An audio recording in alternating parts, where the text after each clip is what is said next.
السلام عليكم، مرحبا بكم في قصة جديدة من قصص العالم الآخر، عالم الغيب، عالم الجن. هاد القصة هادي ديال واحد الشاب ولد مدينة تيفلت، كان كيمشي لمدينة القنيطرة باش يقرا تما. إبراهيم كان كيقرا في لافاك ودوز 3 سنين وهو تيقرا تما. كان مرة تيبريكولي كما كنقولو حنا، كيخدم كارسون. وبقى إبراهيم في قنيطرة مدة، كان كيمشي مرة لتيفلت. إبراهيم 15 ديسمبر 2018 كيعيط ليه باه وتيقول ليه بأن عمو اللي كاين في الطريق قال ليه بغا يدير مارياج بلون لبنته، وقال ليه بأنه إلا بغا يتعاون هو وياه، يعني إبراهيم وباه، ويجمعوا شي فلوس ويعطيوهم لعمو باش يدير ليه زواج مصلحة أو زواج أبيض، مارياج بلون، كل واحد واش كيسميه. المهم إبراهيم هبط لتيفلت، مشى عند باه وعطاه هذيك البركة اللي عنده، وباه زاد عليها وعطاها لعمو وقادو ليه الورق. وبالضبط في تاريخ 20 أبريل 2019 كيمشي إبراهيم للطاليان. ملي كيمشي إبراهيم للطاليان كيمشي لدار عمو وتيجلس معاه، وعمو كان خدام في واحد الشركة ديال الصبابط، وعمو كان عنده 3 د الوليدات، عنده البنت اللي زوج ليه وجوج داري صغار. هاد عمو هذا بقى جالس مع إبراهيم لفترة أو لمدة عام ونص. إبراهيم قال ليه عمو أنه ما يقدرش يخليه معاه في دار، لأنه كيتزادوا عليه الضرائب وكيخلص غاز غالي، لأنه كيديكلاري بأنه كاين شخص زايد عنده في الدار. إبراهيم كان شخص طيب، كيعاودوا عليه بأنه ملي كان خدام كارسون حتى الكارو ما تيبغيش يبيعو، كيعطيه للبرمان هو اللي تيبيعو، هو تيقول أنه ما تيبغيش يبيع السم للناس. إبراهيم منين قال ليه عمو ما نقدرش نشدك عندي في الدار بعد ما شديتك هاد المدة هادي، إبراهيم عام ونص تقريبا هو جالس، كان عاتي بريكولي، مرات يخدم في الويكاند السبت والحد في الوطيلات، مرات يخدم في الفارم، مرة يخدم في الفلاحة وكيبريكولي، لكن خدمة مستقرة ما كايناش. كيعاود إبراهيم بأنه من قال ليه عمو ديك هضرة صدمو، ولكن الظروف حتمت عليه وعلى عمو قال ليه عندك 1-2 سيمانات ولا 3 باش تشوف فين تمشي. إبراهيم بدا كيقلب، جاب الله أنه كان واحد النهار هو خدام في واحد لوطيل، تلاقى واحد المواطن مصري. هذا المواطن المصري منين عرفو مواطن مغربي قال ليه إلا خاصك شي حاجة صوني عليا. هذا المواطن المصري كان خدام في واحد الشركة ديال الحديد بالضبط في النواحي ديال طورينو. هذا الشاب المصري أو هذا المواطن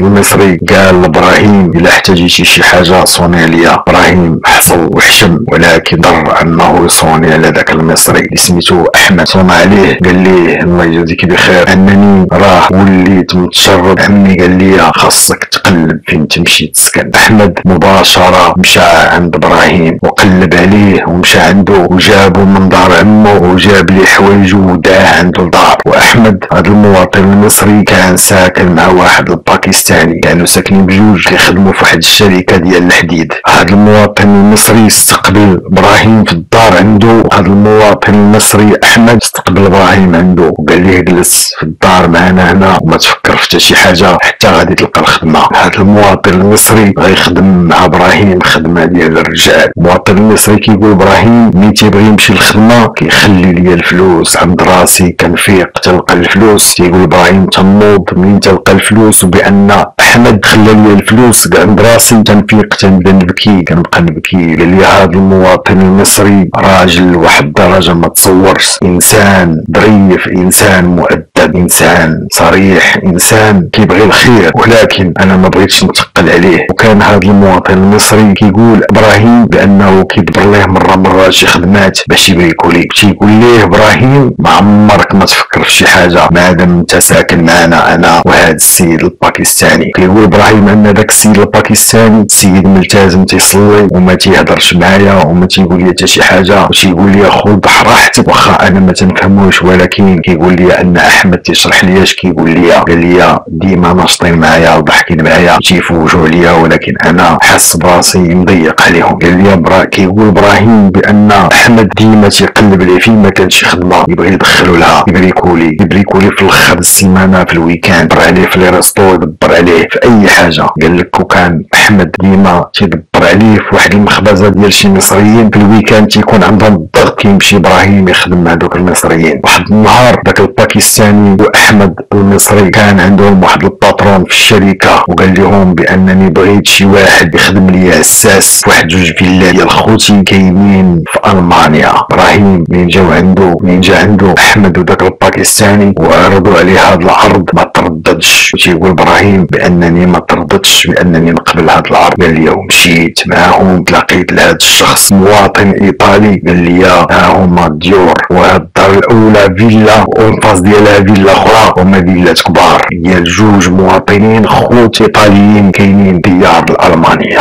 قال لي يا ابراهيم، تيعاود ابراهيم قال لك انا من دخلت، كيقول ابراهيم من دخلت الفيلا الاولى لقيت فيها كلب، ودخلت الفيلا الثانيه ولقيت حتى هي فيها كلب. يقول ابراهيم بان هذا المواطن الايطالي قال ليه شوف انت ما عليك الا تقابل ليا هاد جوج فيلات، ما تعرف لا ماكله لا حتى شي حاجه، كلشي غادي نجيبو ليك وغادي نجيب ليك حتى الماكله ديال هاد جوج كلاب، كلب في الفيلا الاولى وكلب في الفيلا الثانيه. قال لي تعاود ابراهيم بانه شدوا جوج كلاب ودارهم في فيلا وحده وهو جالس في فيلا وحده. قال بان دوك الكلاب مع المده، كيقول ابراهيم انه خلى الكلاب في واحد الفيلا كيبات فيها هو قابل، كيدير الكرسي وتيجلس تما قدام دوك جوج فيلات. تعاود ابراهيم انه في ظرف 3 ايام هو ناعس بالليل كيسمع في الفيلا اللي ناس فيها التقرقيب والدقان، تينوض وتيدير البريكه وتيبدا يقلب ما تيلقى حتى شي حاجه، تيلقى صحون بحال الماكله تنكلات من بلاصتها. هادشي تيقول ابراهيم بانني تلقى الماكله تنكلات، تنقول هادو القطوط كيدخلوا ان فيلا كبيره وواسعه. قال لك الناس ولكن داك التخرقيب قال لك ما تيبغيش يحبس. قال لك انا شنو درت؟ قال لك تحولت للفيلا الاخرى ودوك جوج كلاب رديتهم للفيلا اللي كنت كنبات فيها، وقال لك بقيت تنبات في الفيلا الاخرى وما كنسمعش. تقول ابراهيم بانه من رد الكلاب للفيلا الاخرى المشكل انه كيسمعهم تينبحوا بزاف وما كيسكتوش من به، ملي كيضطر ليه مما تيضطر انه خصو يمشي يبقى يطلق كل خطره في الفيلا اللي هي اون فاز الفيلا اللي كيبات فيها. يقول ابراهيم بانه اضطر باش يعاود يرجع للفيلا كان كيبات فيها في الاول لان الكلاب ما كيسكتوش من به. ابراهيم قال واحد الليله هو ناعس وكيسمع التقرقيب وهو ينوض ومشى للكوزينه، مشى للمطبخ كيقلب على الماكله بانها كتنكل من بلاصتها، لان الماكله في شي بلايص كتنكل في خضره وكطير ما كتبقاش، وكيستغرب تيقول واش القطوط غيروا هذا الشيء. ابراهيم اضطر انه هاد الخضره يدير بحال شي مصيده كيبني، شرا واحد الفخ ولا مصيده ودارهم باش يشد هاد القطوط، تعرف بان الماكله كتنكل ولكن القطوط ما كيتشدوش. ابراهيم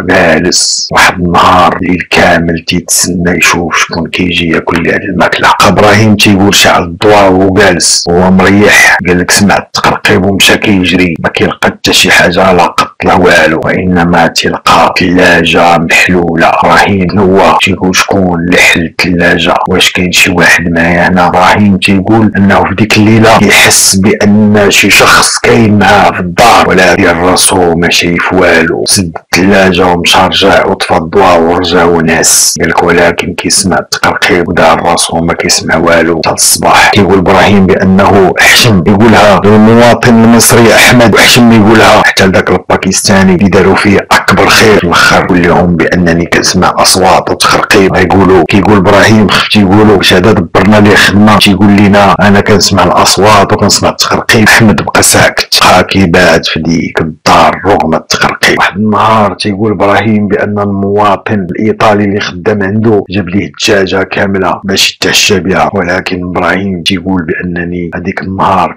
تغديت مزيان وشديت ديك الدجاجه ودرتها في الثلاجه. ولكن المفاجاه تيقول ابراهيم، ولكن المفاجاه اللي تفاجأ انه في الصباح ما لقاش ديك الدجاجه. ابراهيم عرف ان ديك الدار ساكن معاه شي واحد فيها. قال مول الدار واحد قال ليه خصنا نديرو كاميرات، قال ليه لحقاش هاد الدار فيها شي حاجه، وعاود ليه القصه. والمواطن الايطالي ما ضحكش عليه ولا استهزأ به، قال ليه واخا اللي بان لك. وداروا الكاميرات في الكوزينه وفي الباب ديال الدار وفي الدخله ديال الدار. كيقول ابراهيم سمعت التقرقيب وسمعت الهضره في الليل، وفي الصباح مشيت كنقلب في البيسي وكنقلب وكنعاود الكاميرا. تيقول بالضبط 3 و15 دقيقه الكاميرا ما كيبان فيها حتى شي حاجه. قال لك بقيت تنقلب في الكاميرا وكندوز الاحداث اللي طراو الليل كامل بدقيقه بدقيقه. قال لك من وصلات 3 و15 دقيقه كاميرا ظلمات وما بان ليا حتى شي حاجه. تيقول ابراهيم تما عرفت ان شي حاجه حاجه كاينه. قال لك عيط المواطن الايطالي اللي خدام عنده، قلت لي اجي تشوف. قال لي المواطن الايطالي بانه هدار كانت وكيعاودوا بانه كيطرا فيهم بعض الاحداث، كيطراو فيهم بعض الهضره والغوات والتقرقيب. ابراهيم قال للمواطن الايطالي انه هو غادي يجلس في هاد الدار ياسس فيها واخا يكون اللي كان. جلس ابراهيم واحد النهار، ابراهيم هو ناعس، المنطقه كتجر من فوقه وكيفيق وكيشعل الضوء، تيبدا يشوف في جنابه، كيحس بان شي شخص كاين معاه تما في البيت. ولكن ابراهيم كان انسان متدين وكان انسان تيخاف الله وتيقرا القران، بان تيقرا القران وتيقرا سوره البقره. ابراهيم كيعاود بانه كيجي المواطن الايطالي تيجي وتيلقاه طالق سوره البقره وتيسولو، تيقول لي هذا القران. بقات مده ابراهيم ساكن مع هذا الشيء الغريب في الدار. واحد النهار ابراهيم تيقولها لاحمد وتيقولها للباكستاني، تيقول لهم بانني شنو كاين وراه قلتها لمول الدار، وراه ركب الكاميرا 3 و15 دقيقه ما تلقاه والكاميرا مظلمه، وماشي غير ليله وحده ولا جوج ليلات، جميع الليالي كيطرا فيهم نفس الشيء 3 و15 دقيقه كاميرا ما كتبقى تسجل حتى شي حاجه. احمد والباكستاني قالوا لي نهار الحد حنا ما غاديش نخدموا، غادي نباتوا معاك في الدار.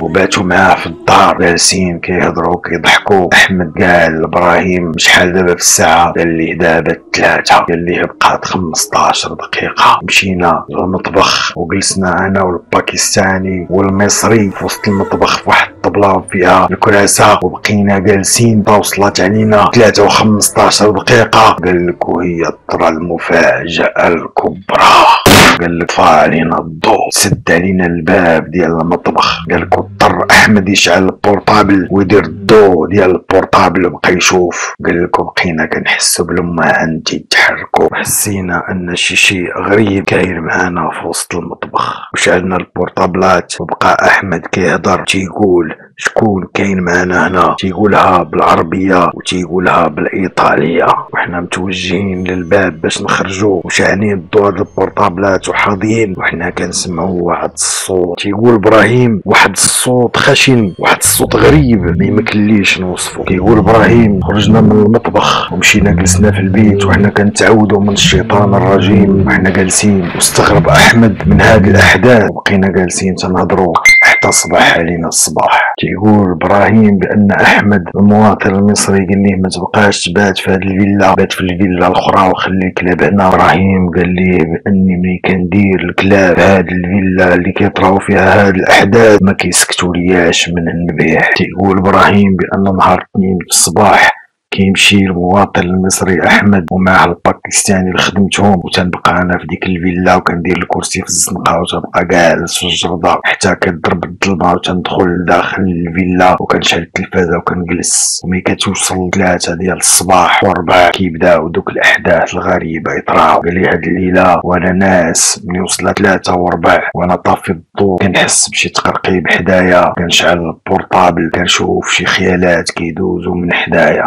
3 في الصباح كنصوني على احمد تنقول ليه اشنو طرالي في الليل. كيقول لي اما غادي تحول من ديك الفيلا واما غادي دير واحد الحاجه، غدير لابورطابل ودير فيه صوره البقره وحطو في المطبخ. داكشي اللي درت وحسيت بان الاحداث الغريبه وداك التقرقيب ولا قل، وحولت الكلاب لديك الفيلا الغريبه وكنحس بان الكلاب ما بقاوش كينبحوا بزاف. تيقول ابراهيم بانه خدام تقريبا سنه وهو حساس على دوك 2 فيلات، حتى جا واحد النهار عنده المواطن المصري احمد وقال لي بان الباكستاني عنده بعض الاصدقاء باكستانيين حلوا واحد الريستو تما نواحي طورينو وبغاو شي واحد يخدم معاهم، خصوصا ان ابراهيم كان خدام كارسون في قنيطره. وهنا كتسالى هذه القصه. والسلام عليكم ورحمه الله وبركاته.